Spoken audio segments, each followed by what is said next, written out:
The following is a story from Miss Cora Gillam, age 86, of Little Rock, Arkansas, whose mother was a slave. I've never been entirely sure of my age. I've kept it since I was married, and they called me 15. That was back in 1866 or 1867. Anyhow, I'm about 86, and what difference does 1 year make, one way or another? I lived with master and mistress in Greenville, Mississippi. They didn't have children and kept me in the house with them all the time. Master was always having a bad spell and take to his bed. It always made him sick to hear that freedom was coming closer. He couldn't stand to hear about that. I always remember the day he died. It was the fall of Vicksburg. When he took a spell, I had to stand by his bed and scratch his head for him and fan him with the other hand. He said the scratching pacified him. My father was not a slave. Can't you tell by me that he was white? My brother and one sister were free folks because their white father claimed them. Brother was in college in Cincinnati and sister was in Oberlin College. My father was Miss Carroll from Ohio. He came to Mississippi to be an overseer on the plantation of the Warren family where my mother lived. My grandmother on my mother's side was full Cherokee. She came from North Carolina. In early days, my mother and her brothers and sisters were stolen from their home in North Carolina and taken to Mississippi and sold for slaves. You know, the Indians could follow trails better than any other kind, and she tracked the children down and stayed in the South. My mother was only part Negro, so was her brother, my Uncle Tom. He seemed all Indian. You know, the Cherokees, they were peaceful Indians until you got them mad. Then there was the fiercest fighter of any tribe. I want to tell you first why I didn't get educated up north like my white brother and my white sister. Just about time for me to be born, my papa went to see how they was getting along in school. He left my education money with mama. He sure did want all of his children to be educated. I never saw my father. He died on that trip. After a while, mama married a colored man named Lee. He took my school money and put me in a cotton patch. It was still during the war time when my white folks moved to Arkansas. It was Dacia County where they settled. Now I want to tell you about my Uncle Tom. Like I said, he was half Indian. But the Negro part of him didn't show hardly any. There was something about Uncle Tom that made both white and black be afraid of him. His master was young, like him. He was named Tom Johnson also. You see, the Warrens, who owned my mother, and the Johnsons, were all sort of one family. Mrs. Warren and Mrs. Johnson were sisters, and they owned everything together. The Johnsons lived in Kentucky, but came to Arkansas to farm. Master Tom taught his slaves to read. They said Uncle Tom was the best reader, white or black, for miles. That was what got him in trouble. Slaves were not allowed to read. They didn't want them to know that freedom was coming. No, ma'am. Anytime a crowd of slaves gathered, overseers and bushwhackers came and chased them, broke up the crowd. That Indian and Uncle Tom made him not scared of anybody. He had a newspaper with the latest war news and gathered a crowd of slaves to read when peace was coming. White men say it done got an uprising among slaves. A crowd of white gather and take Uncle Tom to jail. 20 of them say they would beat him, each man, till they so tired they can't lay on one more lick. If he's still alive, then they hanged him. Wasn't that awful? Hang a man just because he could read. They had him in jail overnight. His younger master got wind of it and went to save him. The Indian and Uncle Tom rose. Strength, big extra strength seemed to come to him. First man what opened that door, he leaped on him and laid him out. No white man could stand against him in that Indian fighting spirit. They were scared of him. He almost tore that jailhouse down, lady. Yes, he did. His young master took him that night, but the next day, the white mob was after him and had him in jail. Then listen what happened. The Yankees took Helena and opened up the jails. Everybody was so scared they forgot all about hangings and things like that. Then Uncle Tom joined the Union Army, was in the 54th Regiment U.S. Volunteers for colored folks, and went to Little Rock. My mama came up here. You see so many white folks leaning their slaves to the Sessioners to help build forts all over the state. Mom was needed to help cook. They was building forts to protect Little Rock. Steel was coming. The missus was kind. She took care of me and my sister while Mama was gone. It was while she was in Little Rock that Mama married Lee. After peace, they went back to Helena and stayed 2 years with old mistress.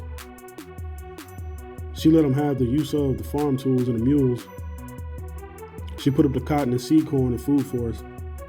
She told us we could work on the shares half and half. You see, when slaves got free, they didn't have nothing but their 2 hands to start out with. I never heard of any master giving a slave money or land. Most went back to farming on shares. For many years, all they got was their food. Some white folks were so mean. I know what they told us every time when crops would be put out. They said, "Why don't you work harder? Look, when the seed is paid for and all your food and everything, what food you had just squares the account." Then they take all the cotton we raise, all the hogs, corn, everything. We was just about where we was in the slave days. When we see we was never going to make anything sharecropping, Mother and I went picking. Yes, ma'am. They paid pretty good. Got about $1.50 every 100. So he saved enough to take us to Little Rock. Went on a boat, I remember, and it took the whole week to make the trip. Just think of that. A whole week between here and Helena. I was married by then. Gillam was a blacksmith by trade and had a good business. But in a little while, he got into politics in Little Rock. If you look over the old records, you'll see where he had made him the keeper of the jail. I don't know how many times he was elected to city council. He was the only colored coroner Pulaski County ever had. He was in the legislature too. I used to dress up and go out to hear him make speeches. If I could find my scrapbook, I'll show you all things I cut from the papers printed about him in those days. Even after the colored folks got put out of public office, they still kept my husband for a policeman. It was during those days he bought this home. 6 or 7 years we've been living right here in this place, I guess.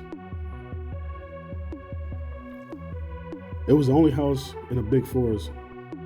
All my 9 children were born right here in this house. I never worked since I came here. My husband always made a good living. I had all I can do caring for those 9 children. When the Democrats came in power, of course all colored men were let out of office. Then my husband went back to his blacksmith trade. He was always interested in breeding fine horses.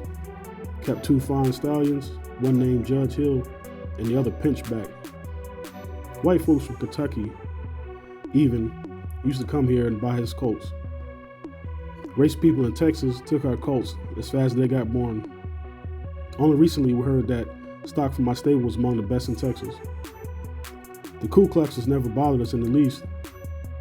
I think they worked mostly out of the country.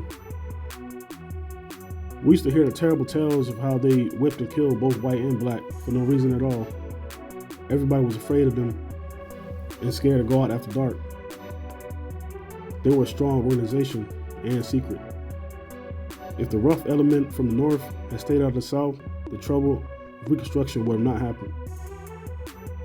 You see, after great disasters like fires and earthquakes and such, always reckless criminal class people come in its wake to rob and pillage. It was like that in the war days. It was that bad element of the north what made the trouble. They tried to incite the colored people against the white friends.